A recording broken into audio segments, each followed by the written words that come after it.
নমস্কার বন্ধুরা, আজকে ভিডিও আমি এখানে শুরু করছি। আর দেখো, সকালবেলা উঠেছি আমি 5টার সময়, উঠে ঘর মুছেছি, স্নান টান করে পুজো সারা হয়ে গেল। পুজো সেরে এখন আবার যাব আমি রান্নাঘরের দিকে, কেন বাড়িতে লোকজন ভর্তি, সেই বুঝে আমাকে কাজকর্মগুলো করতে হবে। তা ওই জন্য পুজোটা সেরে নিলাম আগে, নিলে পরে আমার অন্য কাজের দিকে ধ্যান দিলে অসুবিধা নেই, না হলে পুজো দিতে অনেক দেরি হয়ে যাবে।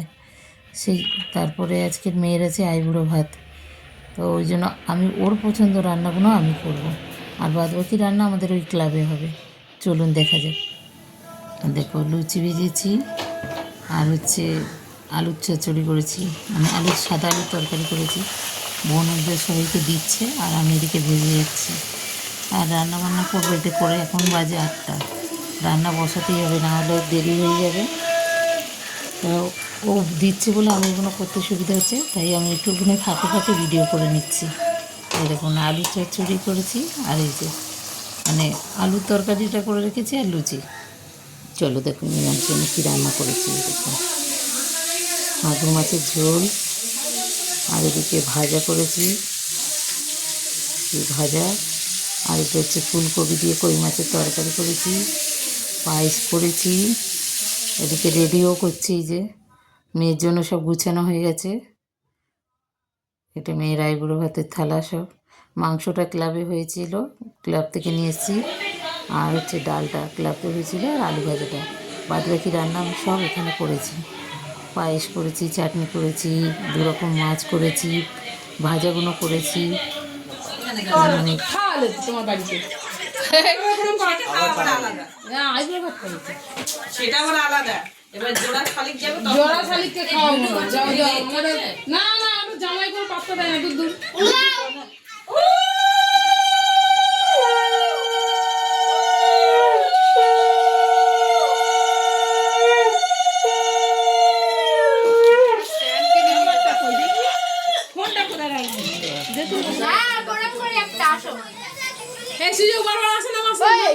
আমাদেরও করতে হয়। কর আমার বড় মা কেন পয়সা দেবো? দোকানে তো দিয়েছি। আমার হ্যাঁ, আমার মামি তা প্রণাম দিতে গেলে পয়সা দিতে হয় কেন? এত সাজাবার প্রণাম করতে হয়। থালা নিয়ে এসে বাটিগুলোর মধ্যে তুলে আর শিখা দেখো নাচতে ভালোবাসে, তাই রাজা দিদি গান চলছে তাই নাচছে। আমি এই জায়গাটা মিট করে দিয়েছি, কেন গান চলবে না বলে, তাই তাই এরা সবাই আনন্দ করছে। এই আনন্দটাই আমার সবথেকে বড় পাওনা, মানে পাড়ার সবাই মিলে জ্যোতির বিয়ে নাচবে।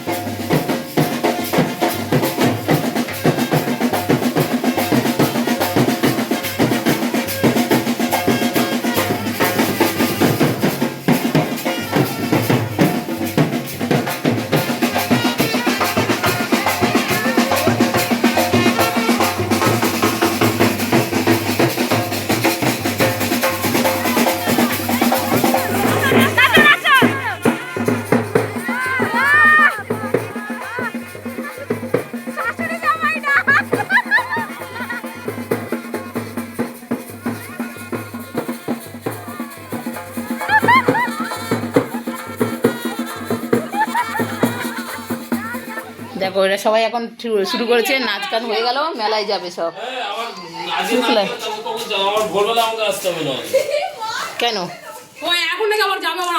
আবার এখন কখন আসবি? কটা বাজি? তাহলে বরং খাবার এখানে এসে খেয়ে যাবে, আমি রাত্রে রান্না করে নিই। বাবার জন্য খাবার নিয়ে যাবি নাকি? ওই তরকারি রুটি কিনে নিয়ে যা। দেখো, আরেকজন মাংস ভাত খাবে না, তার জন্য মোমো আনা হয়েছে। ছোটো মেয়ের এইসব আবদার জন্য খুব ইয়ে হয়। বাড়িতে লোকজন ভর্তি না, আমি মোমো খাবো, ঠিক আছে, মোমো এনে দেওয়া হয়েছে। আর এই যে আমরা পায়েস করেছি, পায়েসটা সবাই চেয়েছে, তাই সবাইকে পায়েসটা ভাগ করে দেওয়া হচ্ছে। আর বাবা খায় না মাংস, তাই বাবার জন্য বললাম তরকারি উঠে নিয়ে যা, ভাইকে বললাম। আর ও চলে যাচ্ছে যে ভোরবেলা আসবো, ঠিক আছে, যেটা ভালো বুঝবি সেটা কর। আচ্ছা, আজকে ভিডিও আমি এখানে রাখছি। ভালো লাগলে কমেন্ট করো, শেয়ার করো, লাইক করো, সাবস্ক্রাইব করো। আর আমরা গঙ্গা নিমন্ত্রণ করতে গেছিলাম, সেটাকে